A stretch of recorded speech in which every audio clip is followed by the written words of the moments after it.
Welcome to icon India. Icon India మీరు prepare అవుతున్నటువంటి EO CDPO ఎగ్జామ్స్కి సంబంధించి ఆన్లైన్ క్లాసెస్ని ఇస్తూ ఉంది. గ్రాండ్ ఎగ్జామ్స్ని కండక్ట్ చేయడం జరుగుతుంది ఎవ్రీ వీక్. అలాగే 3000 బిట్ బ్యాంక్ని కూడా మీకు అందిస్తూ ఉన్నాం. సో ఈ గ్రాండ్ ఎగ్జామ్స్కి సంబంధించి గ్రాండ్ టెస్ట్లకి సంబంధించి ఎవ్రీ వీక్ పేపర్ 1 పేపర్ 2కి సంబంధించినటువంటి ఎగ్జామ్స్ని 150 మార్క్స్ చొప్పున 150 క్వశ్చన్స్ పేపర్ 1లో 150 క్వశ్చన్స్ పేపర్ 2లో ఇస్తూ మీకు ప్రాక్టీస్ టెస్ట్లని నిర్వహించడం జరుగుతూ ఉంది. ఈ కోర్స్ అనేది మీకు ఐకాన్ ఇండియా యాప్లో అవైలబుల్గా ఉంది.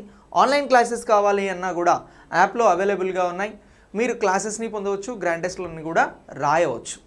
సో ఇక 3000 బిట్ బ్యాంక్ కావాలి అని అనుకుంటే నేరుగా మా నెంబర్కి కాల్ చేసి మీరు 3000 బిట్ బ్యాంక్ని కూడా పొందవచ్చు. ఐకాన్ ఇండియా ఇన్స్టిట్యూట్లో వస్తున్నటువంటి ఆఫ్లైన్ స్టూడెంట్స్కి ఎగ్జామ్స్ని కండక్ట్ చేస్తూ ఉంది. ఈ ఎగ్జామ్స్ క్వశ్చన్స్ని మీ గ్రాండ్ టెస్ట్ల రూపంలో కూడా అందిస్తూ ఉన్నాం. ఇక్కడ ఐకాన్ ఇండియా డిజైన్ చేసినటువంటి క్వశ్చన్స్ని ఒకసారి మీరు చూడవచ్చు. ఆ క్వశ్చన్స్కి సంబంధించి ఇప్పుడు నేను మీకు ఎక్స్ప్లెయిన్ చేయబోతున్నాను. మీరు ఆన్సర్ చేయగలిగితే క్వశ్చన్ విన్న వెంటనే జెన్యూన్గా మీ ఆన్సర్ని కమెంట్ బాక్స్లో కమెంట్ చేయండి. సో ఇప్పుడు మనం ఫస్ట్ క్వశ్చన్ తీసుకుందాం. ఈ చైల్డ్ డెవలప్మెంట్కి సంబంధించినటువంటి సబ్జెక్ట్ నుంచి పేపర్ 2లో కీలకంగా మార్క్స్ వచ్చేటువంటి సబ్జెక్ట్స్ని బేస్ చేసుకొని ఈ క్వశ్చన్ పేపర్స్ మీకు ఎక్స్ప్లెయిన్ చేయబోతా ఉన్నా.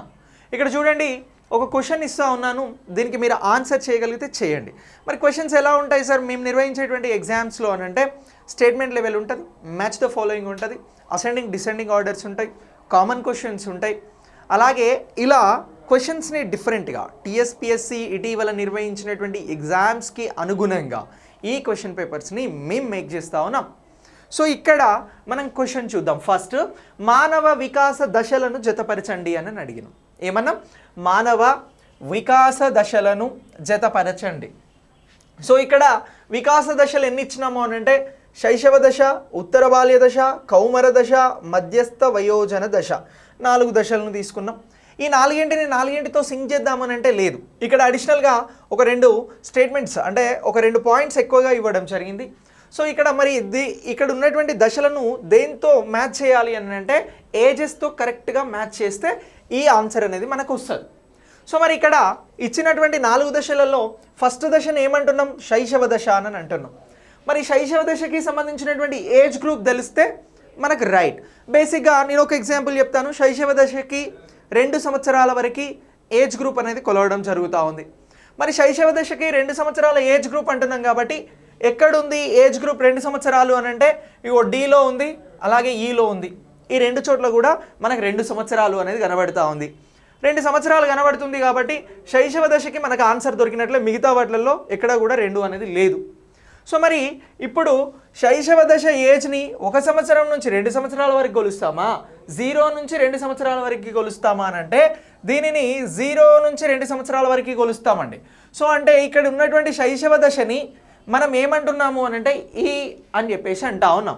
ఇక్కడ మనకు ఇచ్చినటువంటి ఈ మ్యాచ్ ద ఫాలోయింగ్లో రైట్ ఆన్సర్ మరి ఎక్కడ ఉంది అనేది కూడా ఒకసారి చూడండి.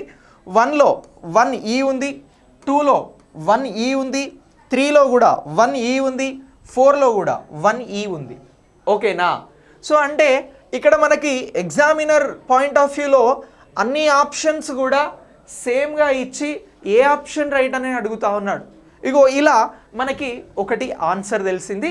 దానికి ఇక్కడ ఇచ్చినటువంటి ఆప్షన్లలో అన్నిట్లలో కూడా ఆన్సర్ అనేది ఉంది. మరి ఒకసారి రెండోది కూడా చూద్దాం. ఉత్తర బాల్య దశ అని చెప్పేసి అంటా ఉన్నాం. రెండోది ఏమంటున్నాం? ఉత్తర బాల్య దశ అని అంటున్నాం. మరి ఉత్తర బాల్య దశకి సంబంధించినటువంటి వయసును ఎక్కడి నుంచి లెక్క కడతాం, ఎక్కడ ఎండ్ అవుతుంది అనేది తెలిస్తే ఇది చేయగలుగుతాం. బేసిక్గా ఉత్తర బాల్య దశకి సంబంధించినటువంటి వయసు 12 సంవత్సరాలతో ఎండ్ అవుతుందండి. మరి ఇక్కడ ఉందా? 12 స్టార్టింగ్లో ఉంది కాబట్టి ఎండింగ్కి ఇది రాదు. నెక్స్ట్ ఎఫ్లో ఉందండి. 12 సంవత్సరాలు ఎక్కడుంది? ఎఫ్లో ఉంది. సో కాబట్టి ఉత్తర బాల్య దశకి సంబంధించింది ఎఫ్. ఇప్పుడు మనకి స్టేట్మెంట్లో ఎఫ్ అనేది ఉత్తర బాల్య దశకి సింక్ అవుతుంది, మ్యాచ్ అవుతుంది. మరి ఒకసారి ఆప్షన్స్ని కూడా చెక్ చేద్దాం. ఇప్పుడు రెండోది ఏంటి? ఎఫ్. రెండోది ఏ. సో కాబట్టి దీన్ని ఎలిమినేట్ చేసేస్తా ఉన్నా. ఇక్కడ మనకి రెండోది ఎఫ్ ఉంది. సో ఇది కంటిన్యూ అవుతుంది ఆప్షను. ఇక నెక్స్ట్ మూడో దాంట్లో కూడా రెండోది ఎఫ్ఏ ఉంది. సో ఇది కూడా కంటిన్యూ అవుతుంది. ఫోర్త్ వన్ కూడా ఏముంది అని అంటే రెండోది ఏ ఉంది కాబట్టి ఇగో ఇది కూడా ఎలిమినేట్ అయిపోయింది. ఇప్పుడు మనకు 2 ఆప్షన్స్ మాత్రమే మిగిలాయి. ఎన్ని ఆప్షన్స్ మిగిలాయి అని అంటున్నాం? 2 మిగిలాయి.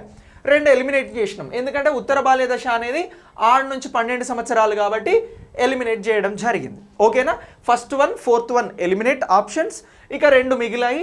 2 అండ్ 3 ఏవైతే ఉన్నాయో వీటిలలో మనకు రైట్ ఆన్సర్ అనేది ఉంది. ఇక నెక్స్ట్ మనం కౌమర దశను ఎంచుకుందాం. ఏ దశను అని అంటున్నాం? కౌమర దశను ఎంచుకుందాం. సో మరి కౌమర దశకి సంబంధించి ఏమంటున్నాం? కౌమర దశ అని అంటున్నాం. ఈ కౌమర దశ ఎక్కడి నుంచి స్టార్ట్ అవుతుంది అనేది ఇప్పుడు మనం చూడాల్సి ఉంటుంది. సో కౌమర దశ అనేది బేసిక్గా ఎక్కడి నుంచి ఎక్కడి వరకు ఉంటుంది అని అంటే, కౌమర దశ అనేది మనకి ఇక్కడ ఏమంటున్నాము అని అంటే సి అని అంటున్నాం. సో కౌమర దశ ఏంటి అని అంటే 18 సంవత్సరాలు ఉంటుంది. సో 18 సంవత్సరాలు మనకి ఇక్కడ రెండిట్లలో ఉంది. 12 నుంచి 18 సంవత్సరాలు, 13 నుంచి 18 సంవత్సరాలు అని ఉంది. కాబట్టి మనకు 13 నుంచి 18 సంవత్సరాలు ఉన్నటువంటి దశను ఏమంటున్నాము అని అంటే సి అని అంటున్నాం.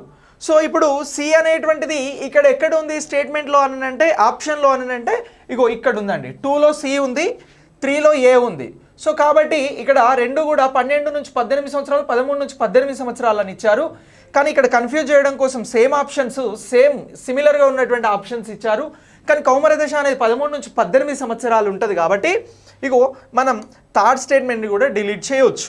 ఇప్పుడు మనకు రైట్ ఆన్సర్ ఏంటి అని అంటే ఇగో ఇది అండి. సో ఫోర్త్ 1 ఏమన్నాడు? మధ్యస్థ వయోజన దశ అని అన్నాడు. సో ఈ మధ్యస్థన వయోజన దశ అనేది ఇగో 30 నుంచి 60 సంవత్సరాలు. ఓకేనా? రైట్. సో ఇప్పుడు మనకు EFCB అనేది ఆన్సర్. EFCB. సో మనం ఫైనల్గా ఫైండ్ అవుట్ చేసాం రైట్ ఆన్సర్. ఓకేనా? అంటే చూడండి, ఒకటే క్వశ్చన్స్, ఇందులో ఒక 5-6 రకాలుగా ఆలోచించాల్సి ఉంటుంది.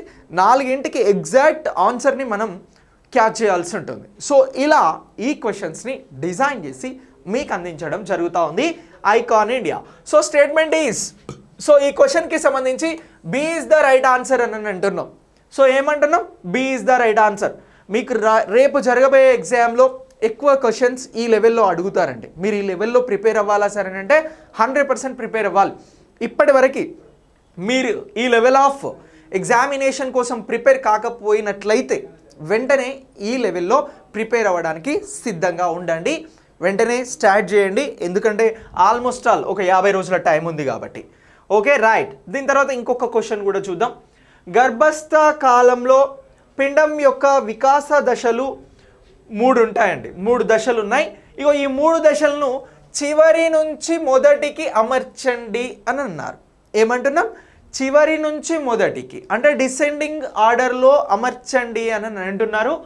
ఏమంటున్నాము? గర్భస్థ కాలం పిండం యొక్క వికాసానికి సంబంధించిన 3 దశలను చివరి నుంచి మొదటికి అమర్చండి అని అంటున్నారు. సో ఇప్పుడు మనం చివరి నుంచి మొదటికి అమర్చాలి అంటే ఇక్కడ ప్రాపర్గా లేవు. సో వాటిని మనం అమర్చడం అంటే మ్యాచ్ చేయడం, లేకపోతే డిసెండింగ్ ఆర్డర్ని కరెక్ట్గా చేయడం ద్వారా ఏమవుతుంది అని అంటే ఈ ఆన్సర్ని మనం పొందగలుగుతాం.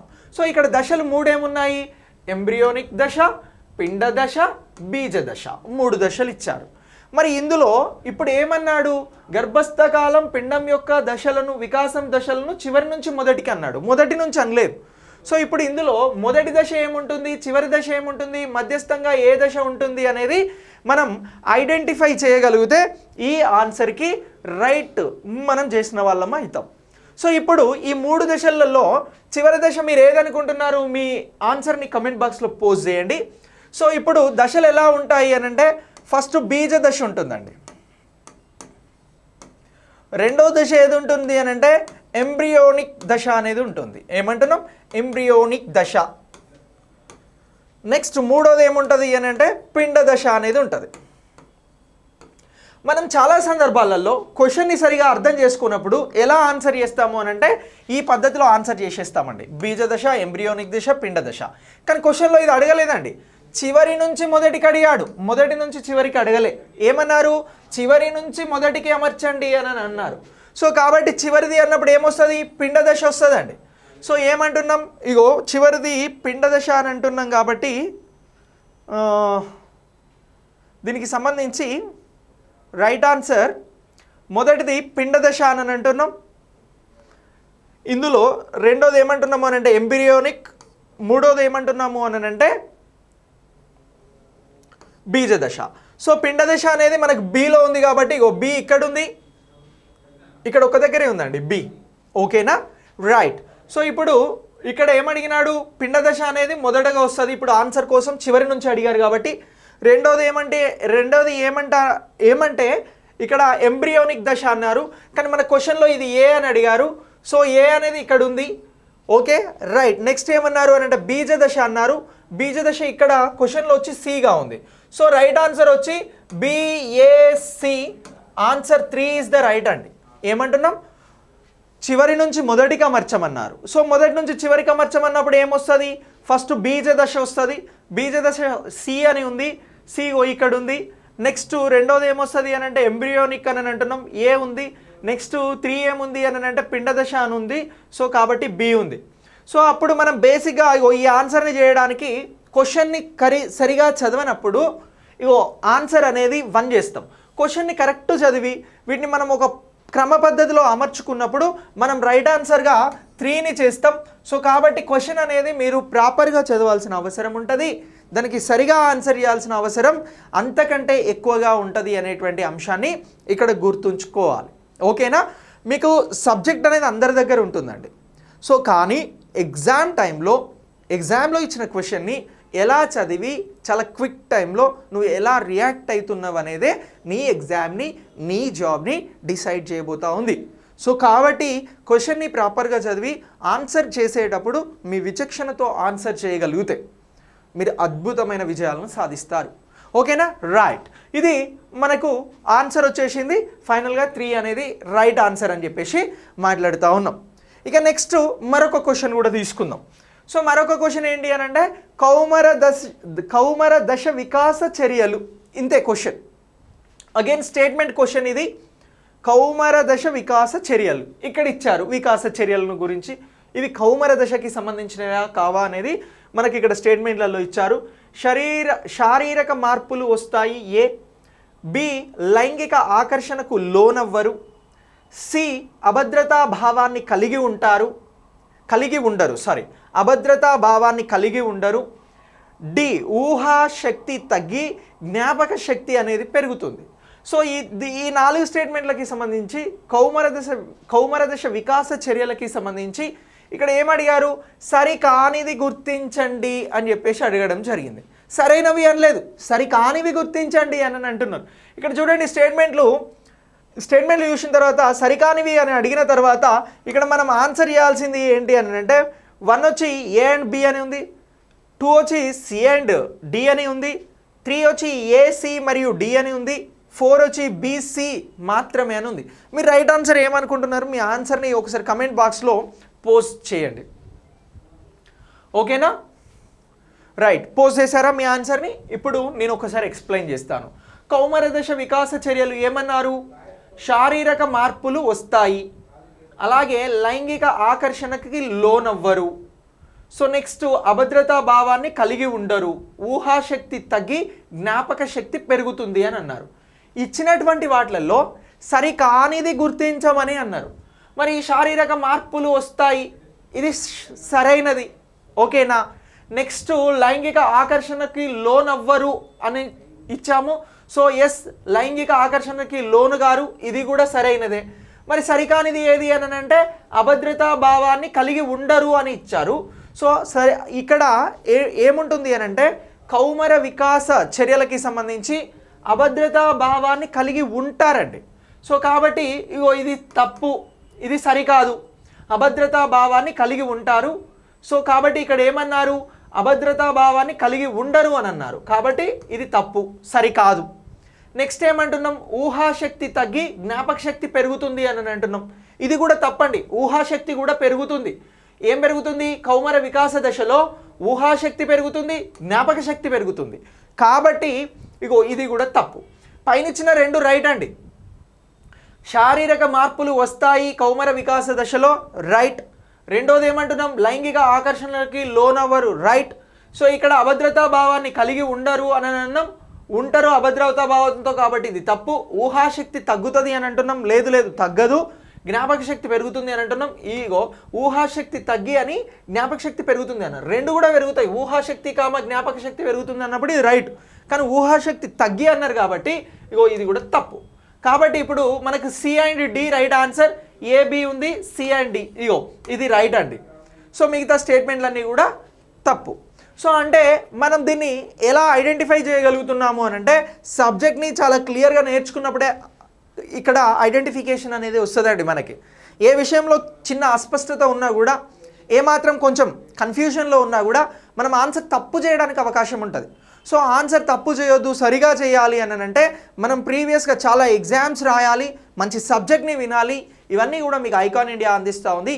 ఐకాన్ ఇండియా ద్వారా మీరు మీ నేమ్ని ఎన్రోల్ చేసుకొని గ్రాండ్ టెస్ట్లను రాసుకోండి. ఎక్కువగా క్వశ్చన్స్ని కూడా మీకు దగ్గరలో ఉన్నటువంటి క్వశ్చన్స్ని కూడా ఎక్కువ ప్రాక్టీస్ చేయండి. ఇలాంటి క్వశ్చన్స్ని ప్రాక్టీస్ చేస్తే మీరు 100% జాబ్ని అచీవ్ చేయగలుగుతారు. Okay, wish good luck, all the best. Thanks for watching.